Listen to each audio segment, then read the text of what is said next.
Hello everyone, আসসালামু আলাইকুম। সবাই কেমন আছেন? এই গরমে তো রান্নাবান্না করে খাওয়া দাওয়া বিরাট একটা চ্যালেঞ্জের কাজ। তবুও তো কী করার আছে, রান্না করতেই হবে, পরিবারের মানুষকে খাবার খাওয়াতেই হবে।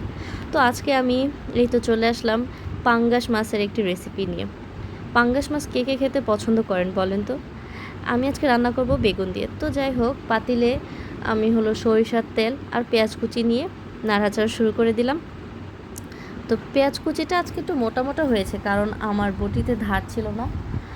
তো পাশের কড়াইতে আর একটু তেল নিয়ে নিয়েছি মাছ ভাজার জন্য, যেহেতু সরিষার তেল তো এত বেশি প্রয়োজন হয়নি, সয়াবিন তেল হলে অনেকটাই লাগতো হয়তো। তো আমি সবাইকে বলবো যে সরিষার তেলটা খাওয়াই ভালো। তো এইদিকে আমার পেঁয়াজ লাল লাল করে ভাজা হয়ে যাচ্ছে।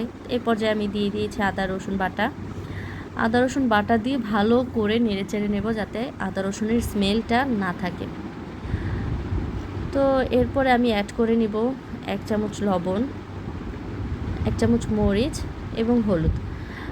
অনেকে কাঁচামরিচের তরকারি খায়, কিন্তু আমার কাছে না তরকারিটা লাল লাল না হলে খেতে ভালো লাগে না, খেতে মন চায় না আর কি। তো সবগুলো ভালো করে মিক্স করে নিচ্ছি। এই পর্যায়ে একটু পানি দিয়ে দিব। তো পানিটা আমি তেল উঠে যাওয়া পর্যন্ত জাল করব। এদিকে মাছগুলো সুন্দর করে ভাজা হয়ে যাচ্ছে, এদিকে মশলাগুলো। তো কড়াই থেকে আমি তেলগুলো একটু ছড়িয়ে দিচ্ছি, যাতে মাছের সম্পূর্ণ সাইডটা সুন্দর করে ভাজা হয়ে যায়।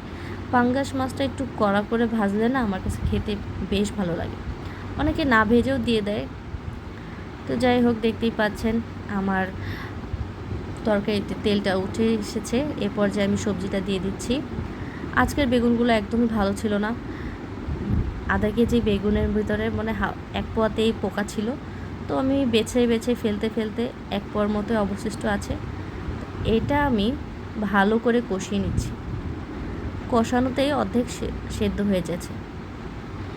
এরপরে পানি দিয়ে দিয়েছি হালকা একটু, ভালো করে নেড়ে চেড়ে নিচ্ছি। তো এই তো আমার পাঙ্গাস মাছের রেসিপি।